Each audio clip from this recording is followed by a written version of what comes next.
Module 4 short notes. Adaptation म्हणजे काय? विद्यार्थ्यांच्या गरजेनुसार अध्यापन पद्धती, साहित्य किंवा वर्गाच्या वातावरणात बदल करणे म्हणजे अडॅप्टेशन. उदाहरण: मोठ्या अक्षरांची पुस्तक, चित्रे, फ्लॅश कार्ड शिक्षकाजवळ बसवणे. अकोमोडेशन म्हणजे काय? विद्यार्थ्यांचे शिकण्याचे उद्दिष्ट न बदलता तो कसा शिकेल किंवा उत्तर कसे देईल यामध्ये सुविधा देणे. उदाहरण: परीक्षेत अतिरिक्त वेळ, तोंडी उत्तर, लेखनिक. मॉडिफिकेशन म्हणजे काय? विद्यार्थ्यांनी काय शिकायचे आहे किंवा त्याच्याकडून काय अपेक्षित आहे त्यात बदल करणे म्हणजे मॉडिफिकेशन. उदाहरण: 20 गणिताऐवजी 5 सोपी गणिते. डिफरन्शिएटेड इन्स्ट्रक्शन विद्यार्थ्यांच्या क्षमता, आवड आणि शिकण्याच्या पद्धतीनुसार एकच धडा वेगवेगळ्या पद्धतीने शिकवणे. IEP म्हणजे काय? इंडिव्हिज्युअलाइज्ड एज्युकेशन प्रोग्राम म्हणजे अपंगत्व असलेल्या एका विद्यार्थ्यासाठी त्याच्या गरजेनुसार तयार केलेली वैयक्तिक शिक्षण योजना. कोऑपरेटिव्ह लर्निंग विद्यार्थी लहान गटात ठराविक भूमिका घेऊन समान उद्दिष्टासाठी एकत्र काम करतात, त्याला कोऑपरेटिव्ह लर्निंग म्हणतात. कोलॅबरेटिव्ह लर्निंग विद्यार्थी एकत्र येऊन कल्पना मांडतात, समस्या सोडवतात आणि एकमेकांकडून शिकतात, त्याला कोलॅबरेटिव्ह लर्निंग म्हणतात. क्लासरूम अरेंजमेंट सर्व विद्यार्थ्यांना सुरक्षित, आरामदायी व सुलभपणे शिकता यावे म्हणून वर्गातील जागा, बाके आणि साहित्याची योग्य मांडणी करणे क्लासरूम अरेंजमेंट होय.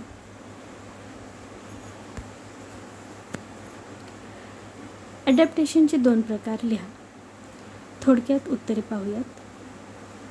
पर्यावरणीय अनुकूलन आणि अध्यापन अनुकूलन. अकोमोडेशनची 2 उदाहरणे लिहा. अतिरिक्त परीक्षा वेळ आणि तोंडी उत्तर देण्याची सुविधा. मॉडिफिकेशनचे उदाहरण द्या. 300 शब्दाचा निबंध लिहिण्याऐवजी 5 सोपी वाक्ये लिहिणे. डिफरन्शिएटेड इन्स्ट्रक्शन का आवश्यक आहे? विद्यार्थ्यांची क्षमता, शिकण्याचा वेग आणि गरजा वेगवेगळ्या असल्यामुळे ते आवश्यक आहे. IEPचे 2 उद्देश लिहा. विद्यार्थ्यांच्या वैयक्तिक गरजा पूर्ण करणे, वास्तववादी शैक्षणिक उद्दिष्टे ठरवणे. कोऑपरेटिव्ह लर्निंग म्हणजे काय? विद्यार्थी लहान गटात विशिष्ट भूमिका घेऊन समान उद्दिष्टासाठी एकत्र काम करतात. कोलॅबरेटिव्ह लर्निंग म्हणजे काय? विद्यार्थी एकत्र चर्चा करून कल्पना शेअर करतात व समस्या सोडवतात. अडॅप्टेशन, अकोमोडेशन, मॉडिफिकेशन मधील फरक स्पष्ट करा. अडॅप्टेशन अध्यापनात बदल. अकोमोडेशन शिकण्याच्या उत्तर देण्याच्या पद्धतीत बदल. मॉडिफिकेशन शिकण्याच्या उद्दिष्टात बदल. उदाहरणे: अडॅप्टेशन चित्रांचा वापर. अकोमोडेशन अतिरिक्त वेळ. मॉडिफिकेशन सोपे प्रश्न. अडॅप्टेशनची तत्त्वे लिहा.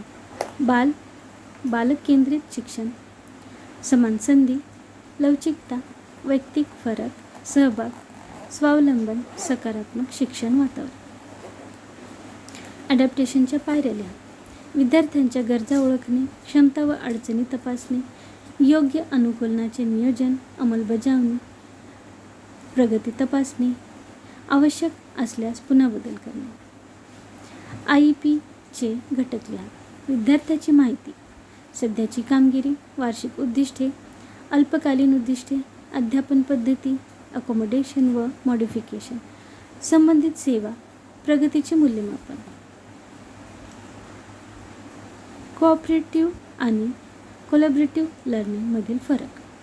कोऑपरेटिव्ह लर्निंग मध्ये शिक्षक भूमिका ठरवतो आणि विद्यार्थी संरचित गटकार्य करतात. कोलॅबरेटिव्ह लर्निंग मध्ये विद्यार्थी स्वतः जबाबदारी वाटून घेतात, चर्चा करतात आणि एकत्र समस्या सोडवतात.